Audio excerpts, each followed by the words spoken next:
Hello बच्चों, तो क्या हाल चाल है आप सभी के। उम्मीद करते हैं सब अच्छे से होंगे। और सबसे पहले तो ऑल द बेस्ट, आपका आज एग्ज़ाम है इंग्लिश का। ठीक है ना। तो इसके लिए बहुत सारा ऑल द बेस्ट, और आप लोगों का एग्ज़ाम अच्छे से जाए। तो इस वीडियो में हम लोग एमसीक्यू को करने वाले हैं। ठीक है, जो आपके एग्ज़ाम में 30 पूछे जाएंगे। तो ये इम्पोर्टेंट है, एक बार देख के जाना चाहिए आप लोगों को, है ना। तो फटाफट से ये वीडियो आपके अपने दोस्तों के साथ भी शेयर कर लें, ताकि वो भी इस वीडियो को देख सके। और अगर आप इस चैनल पे नए हैं तो चैनल को सब्सक्राइब भी कर लीजिए। चलिए चलते हैं वीडियो पे बिना किसी देरी के। तो यहाँ पे पहला तो आपको दिख ही जाता होगा भाई। आप लोग अगर मेरा वीडियो देखेंगे पहले तो पैटर्न भी समझ में आ गया होगा कि जो पहला आपका रहेगा पार्ट वो रहेगा आपका पैसेज का। पैसेज दिया हुआ रहेगा, पैसेज पढ़ना है एंड फिर उसके अकॉर्डिंग आपको आंसर करना है। तो 2 मिनट टाइम में आप पढ़ लीजिए पॉज करके वीडियो को, और फिर उसके अकॉर्डिंग मेरे साथ चलिए आंसर देखिए। ठीक है, तो कह रहा है this passage is about. Passage पढ़ने के बाद आपको यहाँ पे इसके अकॉर्डिंग आंसर करना है। आंसर हम बता दे रहे हैं, आप लोग मैच कर लीजिए कि आप लोग क्या सोच रहे थे। अब कह रहे हैं यहाँ पे कि दिस पैसेज अबाउट, है ना, कि भाई ये पैसेज किसके बारे में है। तो इसका आंसर हो जाएगा बी नंबर। और दूसरा नंबर कल्पना चावला, कि जो पैसेज था वो कल्पना चावला के बारे में है। अगला कह रहा है कि Karnal is a small town in, तो इसका हो जाएगा ऑप्शन ए, हरियाणा में। ठीक है, चलिए अगला सवाल। तीसरा नंबर कह रहा है कि सी बिकेम एन एस्ट्रोनॉट इज, कि वो किस साल एस्ट्रोनॉट बनी थी। तो तीसरा का आपका हो जाएगा तीसरा नंबर 1995। अगला सवाल कह रहा है कि हर फर्स्ट फ्लाइट वाज, है ना, ऑफ, यहाँ पे डैश फिर डेज लिखा हुआ है, मतलब कितना दिन के लिए उसका फर्स्ट मतलब था फ्लाइट, जो था ना पहला फ्लाइट, वो कितना दिन के लिए था। तो इसका 4 का आंसर हो जाएगा आपका दूसरा नंबर 15 डेज के लिए। ठीक है, जो फ्लाइट था वो 15 डेज के लिए था। अगला सवाल कह रहा है कि astronaut is a person who, है ना, तो पहला नंबर हो जाएगा ट्रेवल्स इन स्पेस, जो स्पेस में ट्रेवल करता है उसको कहते हैं एस्ट्रोनॉट। चलिए अगला देखिए, सेकेंड आगे भी इसमें भी दिया हुआ है, एक पैसेज दिया हुआ है ना।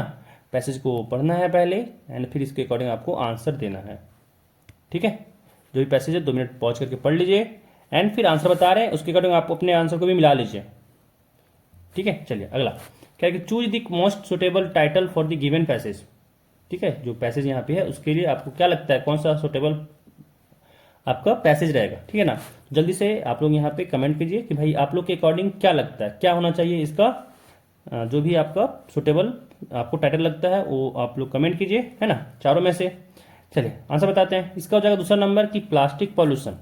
ठीक है, चलिए अब अगला सवाल कह रहा है कि why is plastic use everywhere, है ना। तो इसका आंसर हो जाएगा तीसरा नंबर, क्योंकि ये चीप होता है और कन्वीनियंट होता है यूज के लिए। ठीक है ना, आसानी से आप लोग आराम से इसको यूज कर सकते हैं। अगला कह रहा है कि प्लास्टिक इज हार्मफुल फॉर, है ना, तो इसका ध्यान रखिए, पीपल के लिए भी हार्मफुल है, प्लांट्स के लिए भी है, एनिमल के लिए भी है ना। तो इसका आंसर हो जाएगा चौथा नंबर ऑल ऑफ दीज, भाई सबके लिए हार्मफुल है। चलिए अगला सवाल अब चलते हैं। आगे यहाँ पे है कि what should we be aware of according to the passage. ठीक है, तो इसका आंसर आपका हो जाएगा चौथा नंबर the bad effects of using plastics.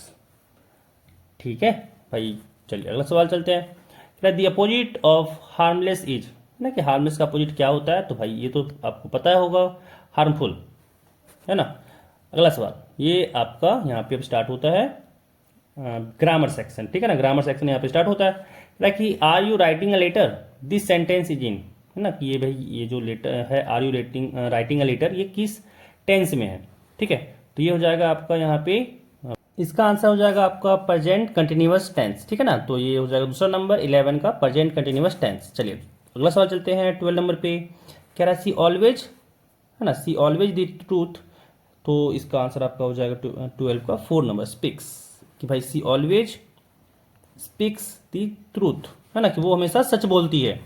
चलिए अगला सवाल देखिए, यहाँ पे कह रहा है कि दे, फिर यहाँ पे फिल इन द ब्लैंक है डांस वेल। ठीक है ना, तो इसका आंसर हो जाएगा 1 नंबर C, sorry they can dance well, भाई वो जो है वो डांस अच्छा करती है। चलिए अगला सवाल चलते हैं। यहाँ पे फिल इन द ब्लैंक है God have mercy on you. तो इसके लिए पहले भी हम स्टार लगा चुके हैं भाई कि ये इसका आंसर 4 नंबर होगा। वैसे भी ऐसे भी हम लोग जनरल यूज बोल करते ही हैं कि may God have mercy on you. ठीक है ना, भाई तुम पे दया दिखाए भगवान। चलिए अगला, किसी और फिर स्पेस है हर पेरेंट्स, है ना, तो यहाँ पे हो जाएगा टू ओबे हर पेरेंट्स। ठीक है ना, अपनी माँ मतलब जो पेरेंट्स है उसकी बात को हमेशा आज्ञा मतलब पालन करता है। ठीक है ना। चलिए अगला सवाल कह रहा है कि dash is injurious to health. तो बहुत बड़े बड़े बैनर में आप लोगों को दिखता होगा भाई कि जो स्मोकिंग है वो इंजीरियस टू हेल्थ होता है, smoking is injurious to health. चलिए अगला सवाल देख लीजिए यहाँ पे क्या कह रहा है। तो यहाँ पे कह रहा है कि भाई passive voice of boys are playing football is, ठीक है, बॉयज आर प्लेइंग फुटबॉल का पैसिव वॉइस क्या होगा, ठीक है। देखिए यहाँ पे आईएनजी लगा हुआ है, तो आईएनजी के लिए लगता है बीइंग, तीसरा नंबर हो जाएगा कि football is being played by boys. चलिए अगला सवाल देखिए यहाँ पे कह रहा है कि आई डोंट नो, फिर यहाँ पे स्पेस है, कह रहा है सी इज क्राइम, ठीक है। तो यहाँ पे हो जाएगा I don't know why C is crime, ठीक है, मैं नहीं जानती हूँ भाई, या फिर मैं नहीं जानता हूँ कि वो क्यों रो रही है।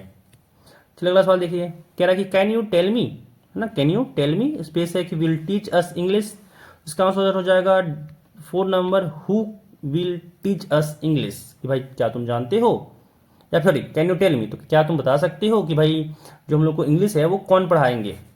चलिए अगला सवाल देख लीजिए, कह रहा है कि indirect speech of he said I am fine is, ठीक है, कि he said I am fine का इनडायरेक्ट स्पीच क्या होगा, तो इसका हो जाएगा चौथा नंबर कि he said that he was fine, ठीक है, उसने कहा कि वह ठीक है, तो मतलब ठीक था। चलिए अगला सवाल कह रहा है यहाँ पे कि अगेन एक पैसेज है, और ये पैसेज जो है ध्यान रखिए ये आपका बुक से है, ठीक है। तो एक पैसेज आपका बुक से भी मिलेगा जिसका पढ़ना है और फिर उसके अकॉर्डिंग आपको आंसर देना है। तो ध्यान रखिए स्टोरी कंपलसरी है पढ़ना, ठीक है। स्टोरी पढ़िएगा तो आप लोग जो आंसर राइटिंग सेक्शन जो आएगा ना, राइटिंग सेक्शन में जिसमें आंसर आपको लिखना पड़ता है, उसका भी आंसर आप लोग कर सकते हैं। तो स्टोरी तो कंपलसरी है पढ़ना, और ध्यान से आप लोग स्टोरी को पढ़ लीजिएगा एक बार, ठीक है। चलिए सवाल पे आते हैं, कह रहे कि हु रीड दी लेटर, ठीक है ना, तो इसका आंसर हो जाएगा दूसरा नंबर पोस्ट मास्टर, जो लेंचो ने लेटर लिखा था वो कौन पढ़ा था, पोस्ट मास्टर पढ़ा था। अगला सवाल कह रहा है कि हु इज, यहाँ पे वर्ड छूट गया है, आई होगा, कि who is I in the passage, option 1 हो जाएगा कि लेंचो था, ओके। चलिए अगला सवाल कह रहा है कि how much money did Lencho receive, भाई जो लेंचो था वो कितना पैसा, वो अपना मतलब उसको कैसे कितना पैसा मिला था, ठीक है। तो इसका आंसर हो जाएगा दूसरा नंबर 70 पैसोस, तो भाई उसको 70 पैसों से मिला था। चलिए अगला सवाल देखिए, कह रहा है कि find a word from the passage which means dishonest person, ठीक है ना, कि भाई पैसेज में डिसऑनेस्ट पर्सन, ठीक है, तो कौन सा वर्ड इसके लिए यूज किया गया, तो हो जाएगा चौथा नंबर भाई क्रूक्स इसके लिए यूज किया था, ध्यान रखना क्रूक्स।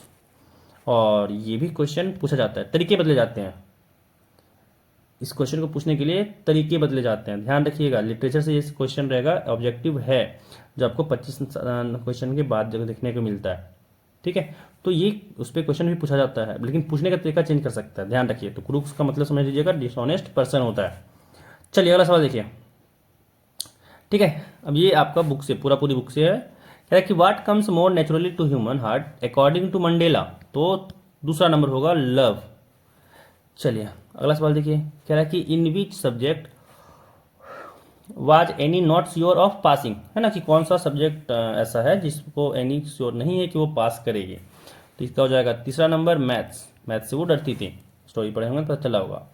अगला है कि the lesson his first flight is about, ठीक है ना, कि भाई जो हिज फर्स्ट फ्लाइट है वो किसके बारे में कहानी है, तो ये सीगल हो जाएगा, ठीक है, ये सीगल के बारे में कहानी है। अगला सवाल यहाँ कह रहा है कि which control station did the pilot contact on his way, ठीक है, विच कंट्रोल स्टेशन, है ना, तो यहाँ पे हो जाएगा दूसरा नंबर कि पेरिस का। अगला सवाल देखिए, अगेन यहाँ पे दिया हुआ है एक क्या बोलते हैं उसको, पोएट्री, हाँ पोएट्री का एक पार्ट दिया हुआ है, जो आपका यहाँ पे कविता है बुक में, उसका एक पार्ट दिया हुआ है, एंड उसके अकॉर्डिंग फिर आपको यहाँ पे क्वेश्चन पूछा गया है और उसका आंसर करना है। चलिए अगर आंसर करते हैं, तो 29 क्वेश्चन कह रहा है कि हु वाज, ठीक है, who was sorry who has retain these lines, है ना, कि भाई ये जो लाइन्स है पोएट है, या सिंपल कह सकते हैं कि जो कविता है वो किसने लिखा है, ठीक है, तो इसका आंसर हो जाएगा तीसरा नंबर लेस्ली नॉरिस। चलिए अगला सवाल कि who is he in these lines, की जो यहाँ पे ही है वो कौन है, तो यहाँ पे चौथा नंबर हो जाएगा टाइगर, टाइगर के बारे में वो कविता था, तो ये टाइगर हो जाएगा, है ना। तो यहाँ पे हम लोग 30 जो MCQ आपके थे वो यहाँ पे हम लोग देख लिए हैं, है ना।